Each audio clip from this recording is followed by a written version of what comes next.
онцгой залууны ажилтан одоо ер нь корныгоо төлөө одоо амнаас нь өргөдөж одоо томоохон хүнд одоо гар зурцал учирсан.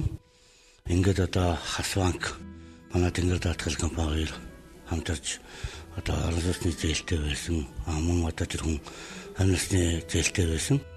Энийг одоо бид түүний дагуу орон сууцны зээлээс чөлөөлж одоо гэрчлэгийг нь араар болно өргөгдөд нь одоо хардуулж өглөө.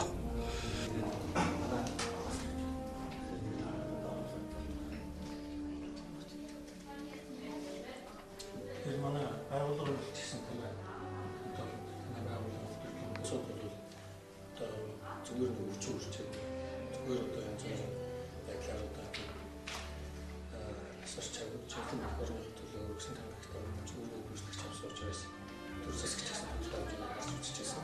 Тийм болно. Тэгээ цаашдаа ч гэсэн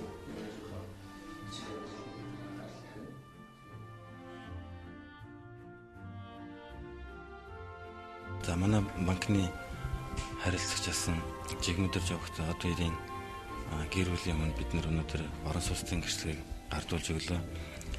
За одоо агсан гал төмөр унтрах одоо эх орныхоо төлөө ингэж зүтгэж яваад Баян суманд бол харамсалтайгаар амиа алдсан.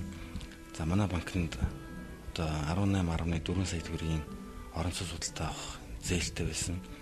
За манай банк болохоор энэ зээлийг нь олох үедээ манай одоо банкны хамтран ажилладаг манай Тэнгэр санхүүгийн нэгдлийн охин компани болох Тэнгэр даатгалын баатгал бол энэ зээлийг болон амнасны даатгал, гэмтээ басан даатгал хамруулсан байсан юм аа. Тэгээд энэ даатгалынхаа дагуу дээрээс нь банкны бас зээлийн ороо хэлэлцээд энэний үндсэн дээр бид нэр зээлийн одоо 18 сая төгрөгийн зээлийг нь бүрэн чөлөөлж ингээд гэрчлэгийг нь өнөөдөр гэр бүлийн хүнд нь бол гардуулж гэж байна.